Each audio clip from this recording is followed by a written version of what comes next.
your face will come dark if you are in front of the light.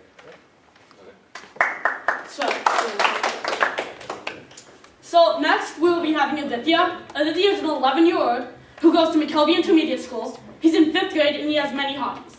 Some of his hobbies and favorite things to do are playing chess, going outside, and playing with his Legos. Please welcome my good friend Adithya.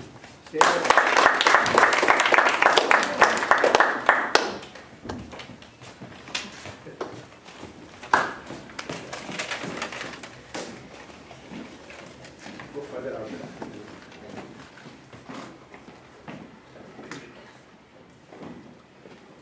Hello, how was everyone's morning? Good. Okay.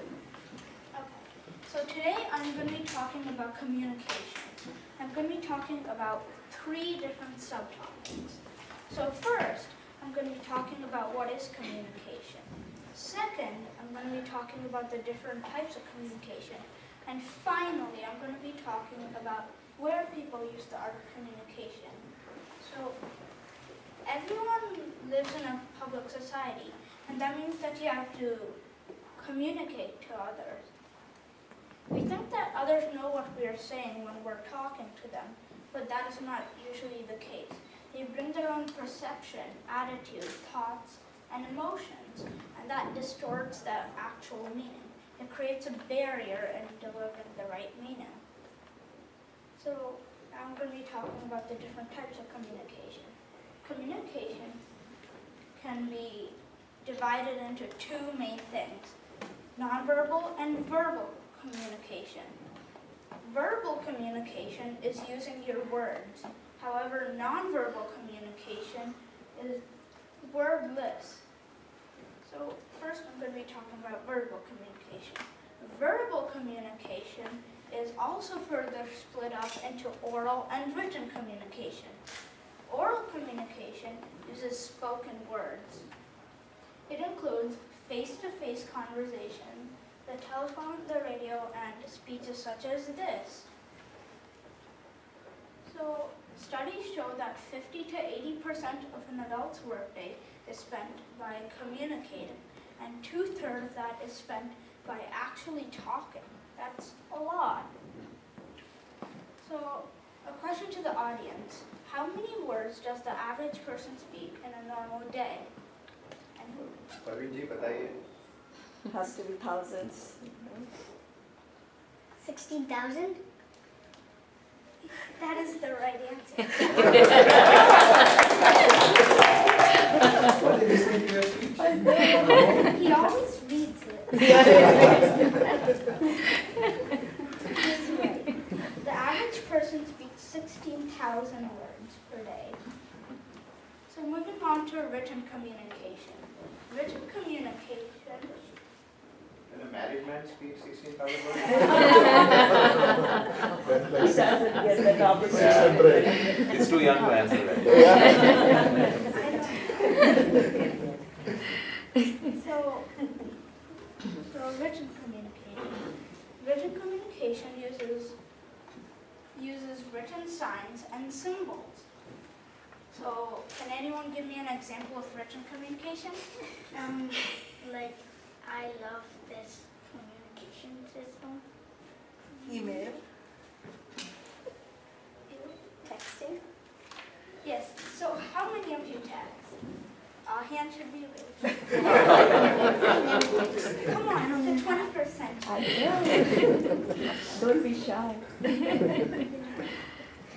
So written communication includes emails, texting, reports, and letters. It can either be handwritten or printed.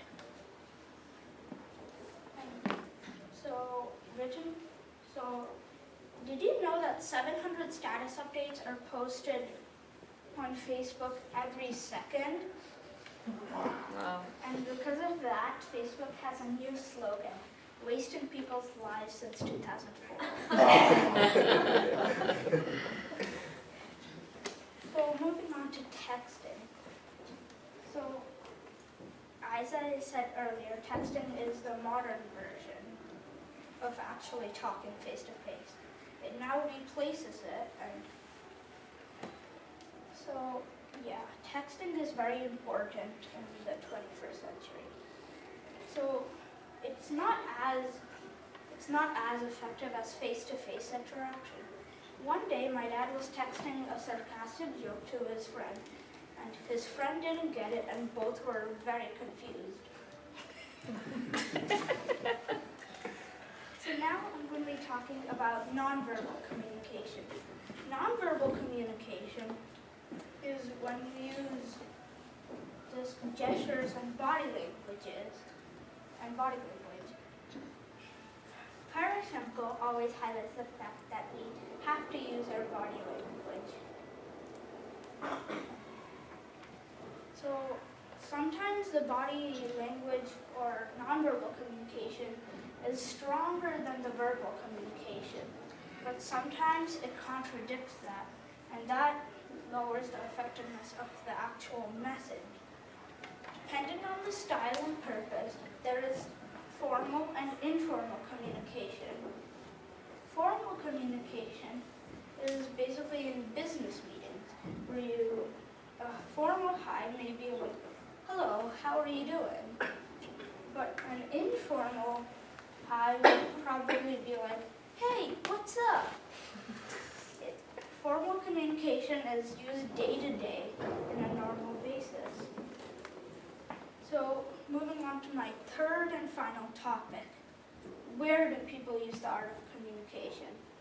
There are many different places that you would use it, but in overall you would use it everywhere. So for an example, if you want a cookie, you would ask someone, could I have it? And that would be an example of verbal communication. Either that or you would want someone to believe what you believe. And that way you can also have verbal communication. So in conclusion, I've talked about three things. What is communication? The different types of communication. And finally, I talked about where people use the art of communication. So during my research, I learned many different things about communication, such as those important facts. My personal connection to communication is that I want to be an effective public speaker, which will then help me in my larger goal in becoming a leader. Thank you for listening. Any questions?